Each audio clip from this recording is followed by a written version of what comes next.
Dalam Bapa dan Putra dan Roh Kudus. Amin. Allah yang penuh kasih, betapa dalam kasih-Mu bagi kami. Engkau melupakan dosa-dosa kami. Engkau tidak mengingat-ingat lagi dosa-dosa kami. Padahal kami sering mengingat-ingat dosa orang lain.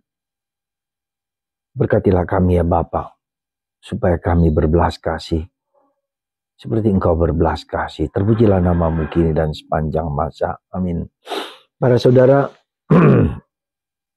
bacaan dari kitab Nabi Mikha itu bicara tentang tiada Allah yang mengampuni, memaafkan, melupakan dosa-dosa kami. Dia tidak lagi mengingat-ingat dosa kita. Dia tidak lagi mengindahkan dosa kita, tapi membuang dosa-dosa kita ke tubir lautan.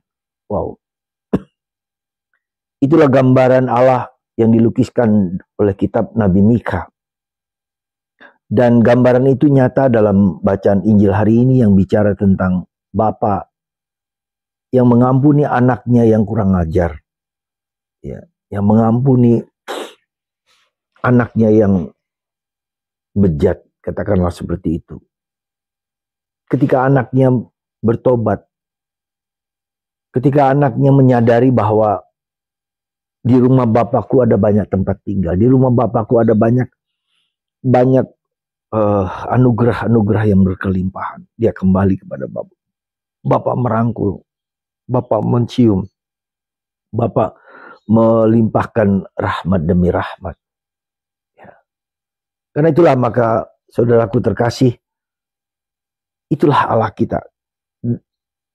Pertobatan itu hanya mungkin ketika kita mengalami, merasakan kemurahan hati Bapa yang melimpah. Kita tidak dapat bertobat dengan baik ketika kita tidak tahu bahwa Allah kita itu Allah yang Maha Pengampun, yang melupakan dosa-dosa kita. Nah, itulah yang dilakukan Tuhan kepada kita. Seekor domba pun dicarinya. Seekor domba pun dicarinya.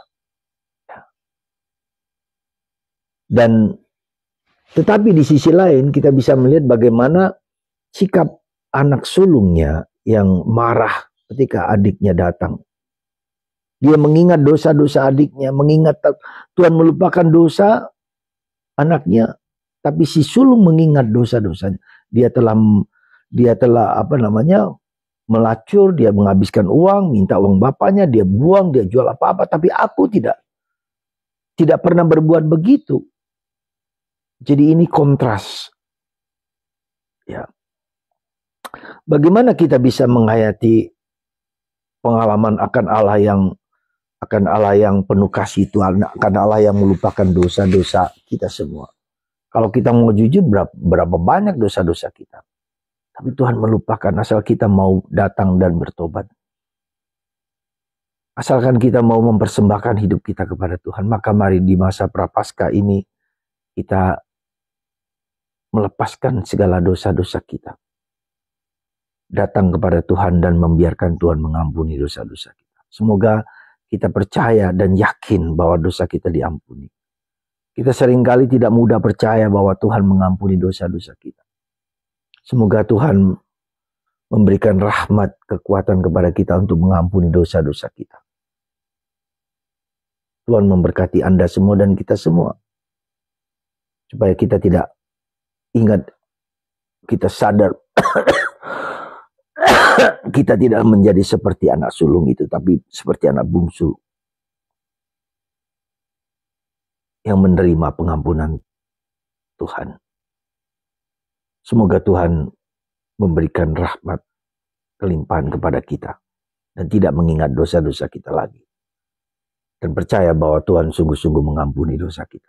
Bapa, Putra, dan Roh Kudus. Amin.